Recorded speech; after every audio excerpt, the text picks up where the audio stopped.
Vocês já ouviram falar do tal GoTo? Ou o professor de vocês nunca se citou isso na disciplina? GoTo é uma catrevagem que permite você ficar dando saltos de um canto para o outro no código. Não sei se vocês viram Assembler no... Vocês não têm cadeira de introdução, né? Assim, é muito superficial. Vocês também não têm compilador, vocês não têm sistemas operacionais, né? Então, vocês nunca nem viram Assembler, nem sabem o que é Assembler na vida, né? Tá, então ok. Tá, então vamos lá. O GoTo, ele é uma forma de você criar rótulos, vamos pensar assim, e poder, num determinado ponto do código, pular para outro ponto do código. Simplesmente isso. Então, eu estou aqui, eu pulo para outro canto, eu estou aqui, eu pulo para outro canto, eu vou dando pinotes de um canto para outro no código. Com certeza a gente não precisaria disso. A gente pode fazer isso simplesmente utilizando o laço, quebra if else e tal. Só que tem algumas coisas que são bem chatinhas de você trabalhar com parâmetros if else, laços, que está relacionado a erros. Por exemplo, você quer dividir duas coisas. Você tem um double, você vai fazer a divisão entre dois inteiros, int A e int B. Sai! Vamos olhar aqui esse caso. Você quer dividir A por B, só que você tem um problema, que é se B for igual a zero. Se B for igual a zero, você não consegue executar essa divisão. Então, quais são as opções que a gente tem para lidar com esse erro simples, extremamente bobo?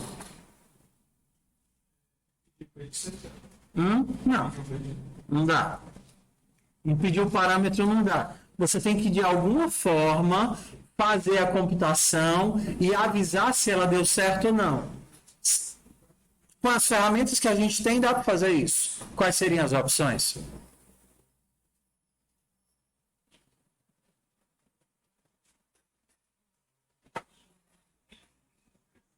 Piripiri.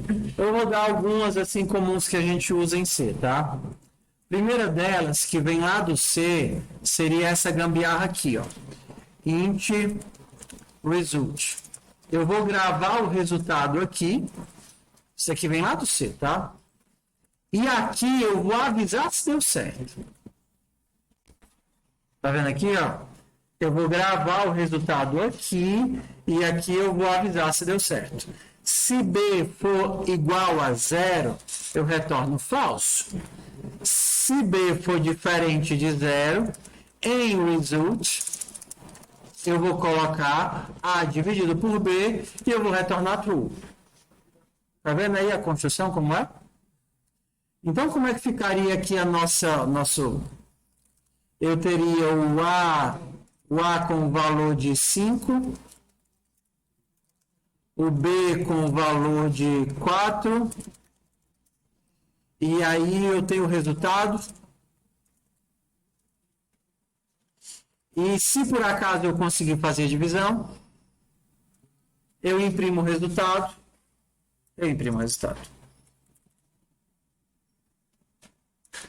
Se não, não consigo imprimir o resultado. Então, assim, você vê que eu fiz a conta, eu guardei a conta bem aqui e eu peguei o resultado. Agora, se eu tivesse mais de uma forma de dar erro aqui, porque na vida real, quando você tenta fazer qualquer operação, pode dar erro em um catatal de zilhão de coisas em lugares diferentes. Você mandou o formulário. Pode estar site fora do ar, pode ter dado inválido no formulário, pode ter campo faltando no formulário, pode estar faltando a tabela na planilha, pode estar faltando o banco de dados, pode estar com problema de internet, tem um catatal de problemas diferentes para você lidar. Fofoca aqui, certo? E o problema é que, imaginando que você fez a invocação tentou resolver o teu problema, isso daqui vai disparar uma série de coisas, né? Faz a conexão com o site, faz a conexão com o banco, manda os dados, valida na camada de validação, tenta não sei o que. E dependendo de onde está o teu problema, a resolução dele pode ser em um local diferente dessa pilha de execuções. Pode ter um problema que seja tão grande que ele tenha que voltar até o usuário e avisar para o usuário que não conseguiu fazer. Pode ter um problema do tipo, o arquivo não existe, mas no meio do caminho você cria um arquivo do zero e refaz a chamada. Pode ter uma coisa que mais aqui perto, você pega e aqui na entrada você diz, opa, não deu para fazer a conexão, ou então o timeout expirou, então eu vou refazer a conexão com os mesmos dados. Então, dependendo de onde acontece o problema, você teria que fazer um tratamento diferente. E imagina o porre que não ia ser eu ficar carregando os meus códigos de erro para cima e para baixo. Erro 402, erro 30, erro 10, erro 9, e aí todas as invocações teriam que ficar carregando um monte de erros. Então, a exceção é uma forma de eu fazer um salto. Do tipo, aconteceu um erro aqui, eu consigo aqui disparar. Ei, erro de lógica. Quem me salva? E aí esse erro de lógica sai estourando camada por camada. Pá, pá, pá. Até que tem alguém que diga, opa, eu estou apto a tratar erro de lógica. E aí ele vai interpretar e resolver aquele erro de lógica. Ou então, o meu erro aqui foi de conexão com o banco, o meu erro foi de internet. Se tiver alguém no caminho que consiga pegar e recuperar e tratar isso, ótimo. Senão o erro vai estourar até explodir na main. Então, como é que funciona o nosso processo? O nosso mecanismo de exceção, ele funciona literalmente como se fosse um salto. E aí eu tenho o meu processo de imaginar que tudo vai dar certo, que a gente chama de o meu blue sky, double, A e B. Então, se por acaso B for 0, eu vou disparar a minha exceção. Essa exceção, ela obrigatoriamente tem que ter um tipo, tá? Em Java, os tipos são bem definidos, em C++ o tipo é qualquer tipo de qualquer objeto. Nesse caso aqui, o meu tipo está sendo um conte-char asterisco. Oi. Hã? Não. Tá? O meu em C++, ele poderia ser qualquer coisa. 9, um inteiro, um float, poderia ser qualquer coisa. É literalmente um show, um jogar, né? Então, tu pegando essa coisa e dizer, ei, alguém consegue lidar com esse problema?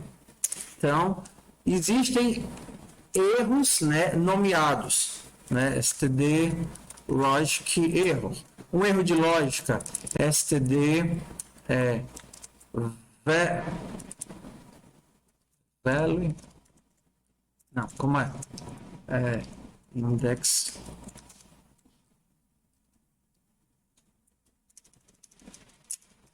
Esqueci o nome do erro.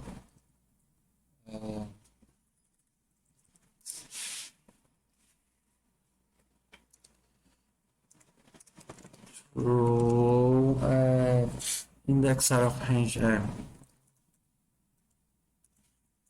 Comece mais, meu filho. Esqueci.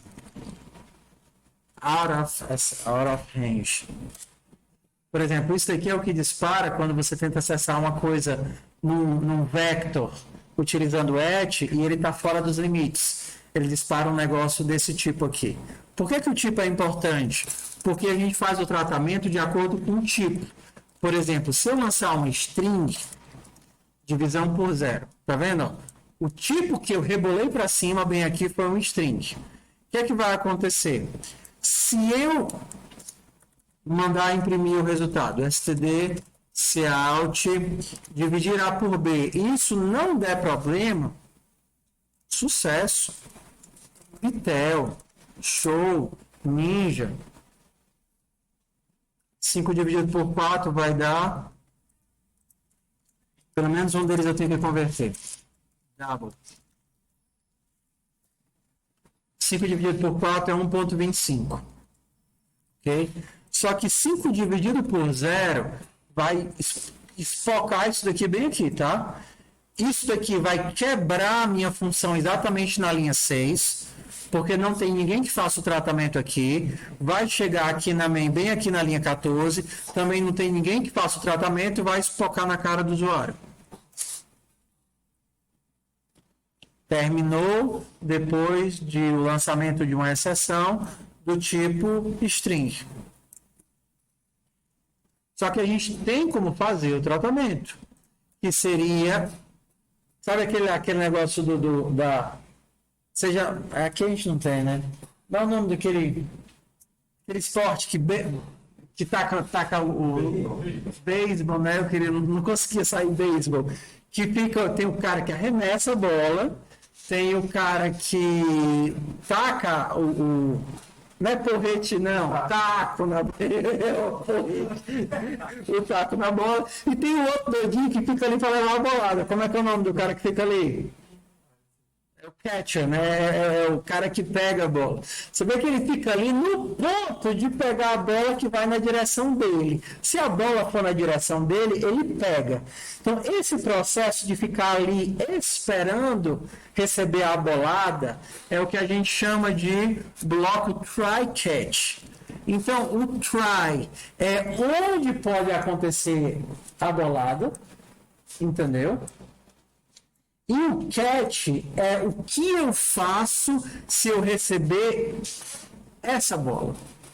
Então, se eu receber uma string, eu vou simplesmente imprimir essa string e eu não vou fazer mais nada.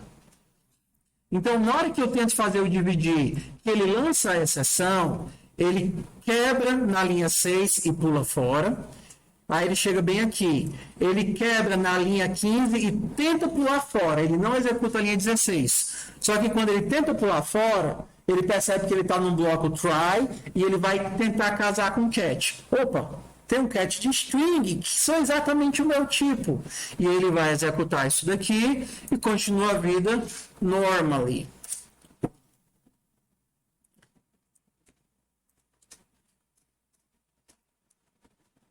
Ah, não, é porque tinha um outro aqui, ele disparou 2 vezes, perdão. Aqui, ó, divisão por 0, tá? Ok?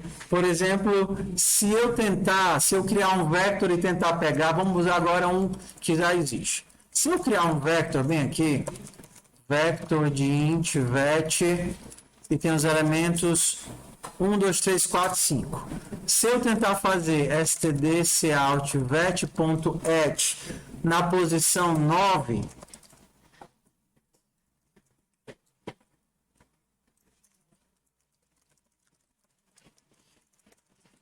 ele já vai me dizer de cara, ele vai disparar a exceção, que o add faz isso, ó, exceptions. Ele dá um out of range se o índice for inválido. Então, se eu não fizer nada, a exceção vai ser disparada e o meu código vai acabar inesperadamente. Ó, dei um out of range. Mas eu poderia parar. Por exemplo, vou fazer o seguinte, ó. Vou fazer um for, ó, um mutreta aqui, ó.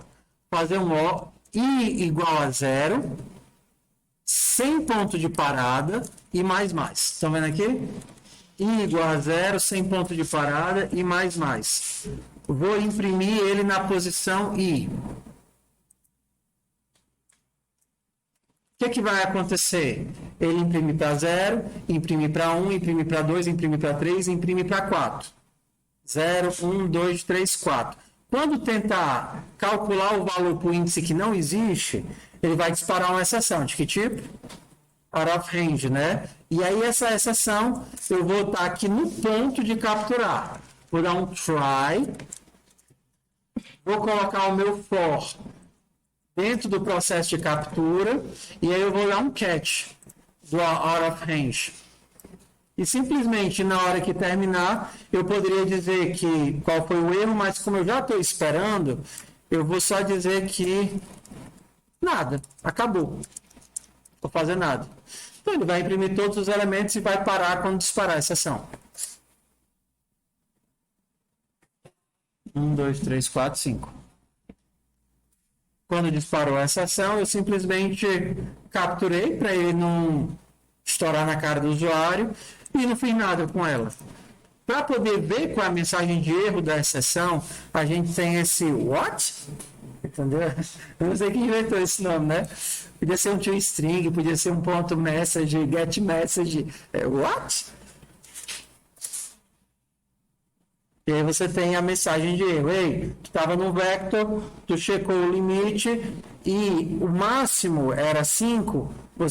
Você tentou acessar o 5 e o 5 é maior do que o tamanho. Ok? Então, basicamente, essas são isso daqui. Você poderia ter tratamentos diferentes, em camadas diferentes, entendeu? Então, aí você pode lidar com essas coisas. Assim, então, na prática, o que é que vai acontecer? Dependendo do que vocês forem fazer, vocês vão ter que entender a biblioteca. Por exemplo, você está usando a biblioteca do tipo JSON. Aí o teu JSON vai fazer um parse lá do arquivo. O parse que você faz da biblioteca, você tem que entender como é que ele funciona. Talvez ele te retorne um falso porque não conseguiu fazer um parse, ou talvez ele te retorne um erro específico, do tipo, sei lá, você vai ter que entender lá o que ele faz. Dispara um erro do arquivo não encontrado, né? Isso vai ser um arquivo erro de sistema operacional. Ou valor não encontrado, valor não conversível. E você vai ter que, dependendo do que você está usando, ou usar o if else ou usar o try catch para poder lidar com a situação e poder manipular. Então, basicamente é isso. Amanhã a gente vê os detalhes a mais. É fácil? É fácil, né? Eu ensino no começo do semestre. Próximo semestre, eu vou abrir o semestre com as sessões.